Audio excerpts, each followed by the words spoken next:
Olá, meus amados irmãos, graça e paz. Estamos aqui em nossa série de aulas a respeito da liderança e hoje falaremos de um tema muito interessante, muito intrigante. Quais as desculpas você já deu para não aceitar um cargo de liderança na igreja?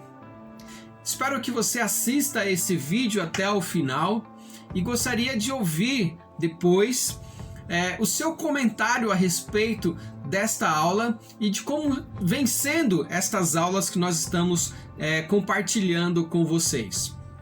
Para falar sobre esse tema, também lerei um texto das Sagradas Escrituras de um grande líder da história do povo de Deus que também relutou e trouxe muitas desculpas para atender ao chamado: Moisés.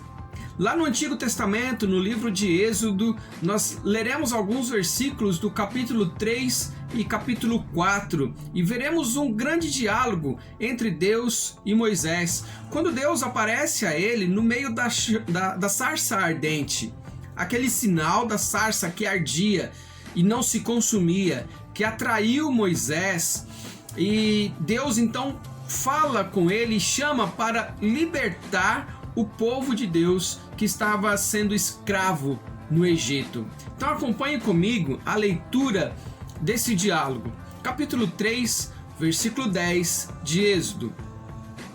Vem agora, eu te enviarei a Faraó para que tires o meu povo, os filhos de Israel, do Egito. Então disse Moisés a Deus: quem sou eu para ir a Faraó e tirar do Egito os filhos de Israel? Deus lhe respondeu: eu serei contigo, e esse será o sinal de que eu te enviei. Depois de haveres tirado o povo do Egito, servireis a Deus neste monte. Disse Moisés a Deus: eis que, quando eu vier aos filhos de Israel e lhes disser: o Deus de vossos pais me enviou a vós outros, e eles me perguntarem: qual é o seu nome? Que lhes direi? Disse Deus a Moisés: eu sou quem sou. Disse mais: assim dirás aos filhos de Israel: eu sou, me enviou a vós outros. Capítulo 4, versículo 1.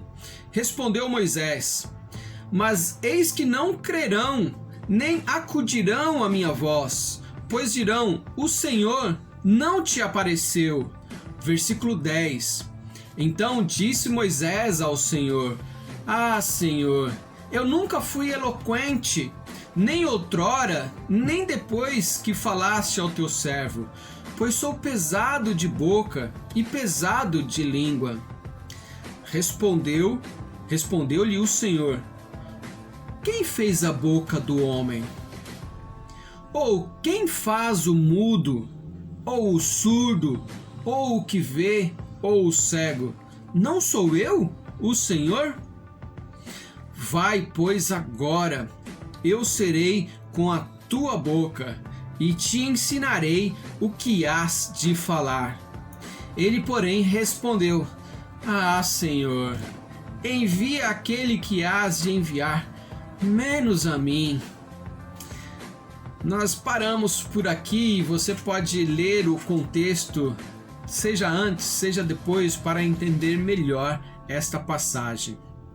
O fato é que um grande líder da história da humanidade também teve os seus momentos de dúvidas, de incerteza se ele era capaz. O que nós precisamos entender nessa história é que Deus iria libertar o povo. Deus iria conduzir o seu povo. Deus iria fazer todo o trabalho através de Moisés.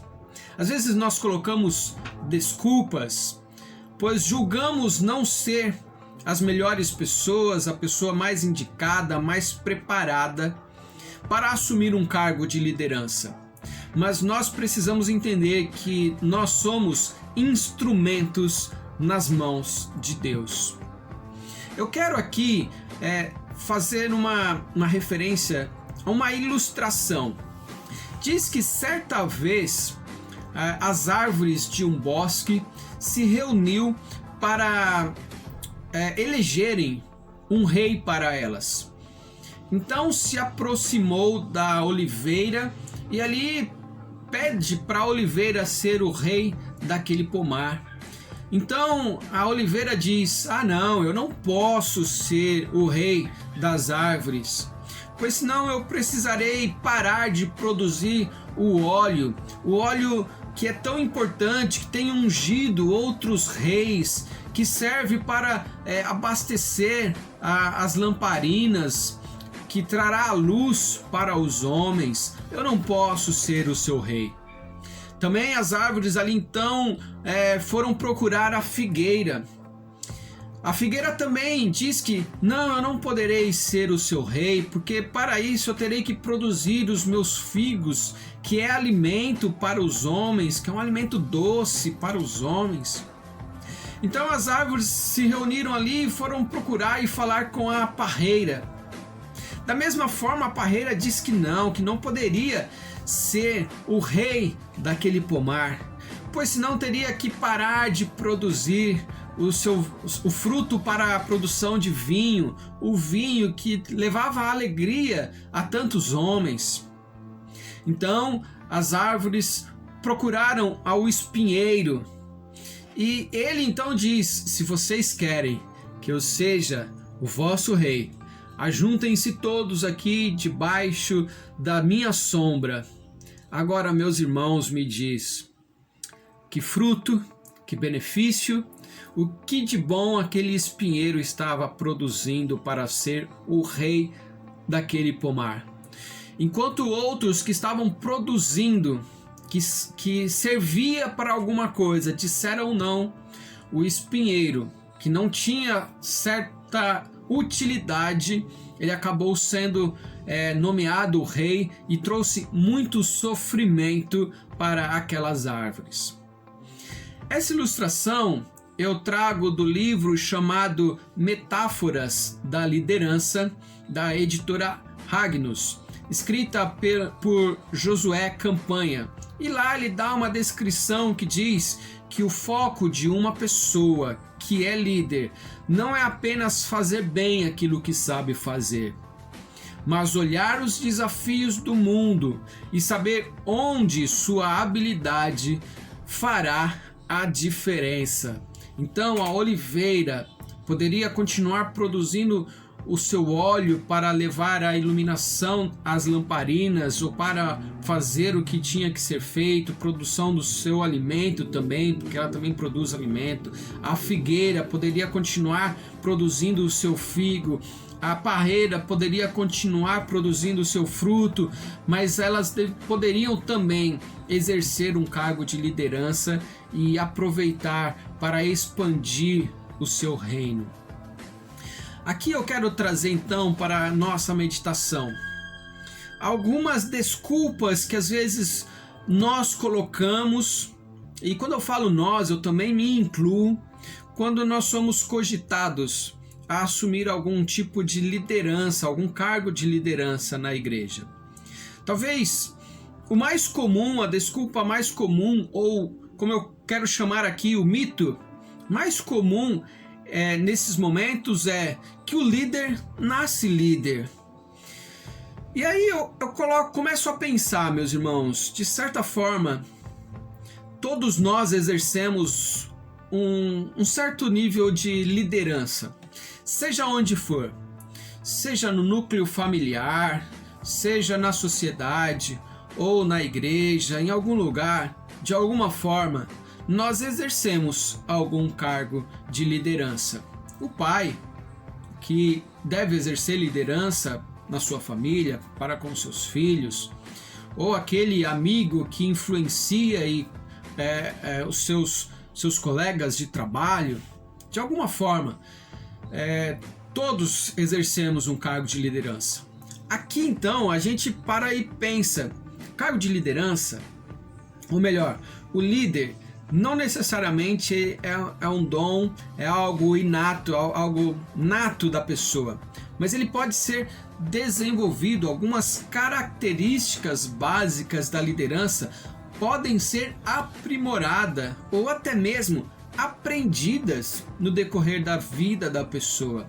Ela precisa entender algumas questões e aprender e colocar em prática aquilo que de alguma forma ela já faz, seja no núcleo familiar, seja para um grupo pequeno, seja para um grupo no bairro, mas também pode expandir isso. Ela precisa então aprender habilidades novas, habilidades de liderança. Outra questão que às vezes a gente peca quando nós vamos eleger alguém na igreja, talvez a gente olhe para alguém e diz: ah, fulano é empresário, ah, Beltrano exerce um cargo de liderança, ele é um executivo em uma grande empresa. A pergunta é: será que um líder ele sempre exerce um cargo de alto escalão em uma empresa? Não necessariamente, meu irmão. Não é o nível hierárquico que irá trazer a liderança. Em todos os níveis, nós teremos líderes. Podemos ter um alto executivo de uma empresa, um bom líder, mas também uma pessoa com pouco grau de instrução no seu com um grupo ali mais abaixo do nível hierárquico da empresa, ela também irá exercer um certo papel de liderança. Então, não é o cargo que ela exerce na empresa que determinará se ela é ou não um bom líder. Qualquer pessoa pode se tornar um líder quando impulsiona, quando motiva, quando ajuda outras pessoas a melhorar a sua performance, quando ajuda outras pessoas a desenvolver melhor o que vem desenvolvendo. Então, o que nós precisamos é saber influenciar as pessoas, motivar as pessoas a ser cada vez melhor. Outra característica é produzir outros líderes também. Outra coisa que a gente vê muito, um líder ele precisa ser uma pessoa extrovertida. E hoje para mim fica mais fácil pensar nisso quando eu penso em um grande líder mundial, talvez o líder do país mais, abre aspas, poderoso, fecha aspas, do mundo. Presidente dos Estados Unidos, eu não vejo ele como uma pessoa extrovertida, ao contrário, sempre me parece ser uma pessoa bem sisuda, carrancuda. Agora, o líder ele precisa ser uma pessoa extrovertida, precisa ser o palhaço da turma? De maneira alguma. O que interessa, na verdade, é uma profundidade técnica, ele saber o que está fazendo, o que está falando. Isso é um grande diferencial, é o que diferencia um grande líder de um animador de plateia. Então a pessoa pode ser uma pessoa mais extrovertida ou mais tímida, menos brincalhona e exercer um papel de liderança espetacular, tá? Não é o grau de carisma que irá diferenciar ou dizer que aquela pessoa é ou não um líder, mas o como ela vem motivando ou instruindo as pessoas. E aqui uma questão também que nós vimos no texto de Moisés. Moisés fala isso. O líder tem que saber falar. Isso é muito comum. Eu não sei falar. Meu irmão, o líder, mais do que saber falar, ele precisa saber ouvir. Ele precisa saber ouvir. Semana passada nós citamos aqui o livro O Monge e o Executivo. Logo nas primeiras páginas, ele vai fazer uma citação exatamente falando sobre isso, que uma das características do líder é saber ouvir. Então, mais do que saber falar bem, o líder ele precisa saber ouvir. Ele não precisa ter um português refinado, mas ele precisa saber comunicar com o seu público. Vamos pensar aqui, por exemplo, uma pessoa que fala muito bem, mas de repente é colocada no meio de pessoas que não têm um português muito refinado. Talvez a mensagem não vai chegar na pessoa, no público. Ela precisa comunicar, e para comunicar ela precisa ouvir e entender a linguagem do seu público. Outra questão que a gente precisa refletir: existe uma receita pronta para exercer um cargo de liderança? O que eu poderia te dizer é o seguinte: você pode pegar uma biblioteca inteira, ler e decorar. Você não vai conseguir determinar ponto a ponto como uma receita, como se você estivesse fazendo um bolo. A liderança, ela vai variar de acordo com as pessoas, com a situação. Então não é uma receita pronta. O importante é você, volto a dizer, saber ouvir e entender os seus liderados. Outra questão, e aqui também eu faço menção ao livro Monge Executivo, porque ele trata muito bem essa questão. A gerência é o mesmo que liderança? Não. Gerência cuida de coisas, cuida de processos, foca em sistemas, em manutenção, em melhorias das práticas. Liderança, ele investe seu tempo no desenvolvimento de sua equipe. Gerente cuida de coisas, de processos. Líderes cuida de pessoas. Isso também se você já assistiu a aula da semana passada, nós comentamos o Monge Executivo, ele fala disso. Se eu não estiver enganado, logo no primeiro capítulo ele traz um pouco a respeito disso. Outra coisa, líderes não falham, muito pelo contrário. Às vezes até falham muito mais, mas eles não têm medo de falhar, eles fazem. Qual que é a grande diferença? É que às vezes ele falha, mas com a falha ele aprende. Outra coisa, ele sempre assume a responsabilidade, ele não delega a responsabilidade pela falha ou pelo erro a outros, ele assume. O diferencial dos grandes líderes é que eles são honestos, admitem que erram e aprendem com os seus próprios erros.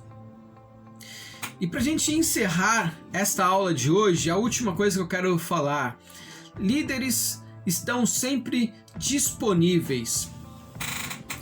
É claro que os líderes eles estão disponíveis para o seu grupo, para o desenvolvimento, para ouvir os seus liderados.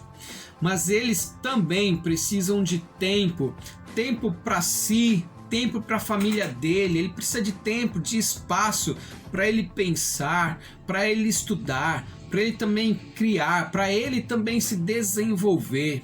Então o líder, ele não está 24 horas ligado, plugado ou conectado. Ele também precisa do tempo para ele. Com relação aos mitos, às desculpas, vamos chamar assim também, eu paro por aqui. Mas quero desafiar você, se existe alguma coisa que você já ouviu falar ou pensa e você quer comentar comigo, eu estou à sua disposição. A gente pode discutir e aprender juntos sobre liderança. O propósito destas aulas é aprendermos juntos. Então eu espero que aqui você faça uma pausa e faça uma reflexão. E quando você olhar para si, você vai poder dizer: de alguma forma, eu posso ser um grande líder nas mãos do meu Deus. Se Ele quiser te usar para liderar a igreja hoje, esteja pronto e preparado para dizer: sim, eis-me aqui, faça a tua vontade em minha vida. E que Deus, assim, abençoe a sua vida, abençoe a sua casa, o seu lar, toda a igreja dele espalhado pela face da terra, e que seja você um canal de bênção para as outras pessoas. Sê tu uma bênção para a honra e glória do nome do nosso Senhor e Salvador Jesus Cristo. Em nome de Jesus. Amém.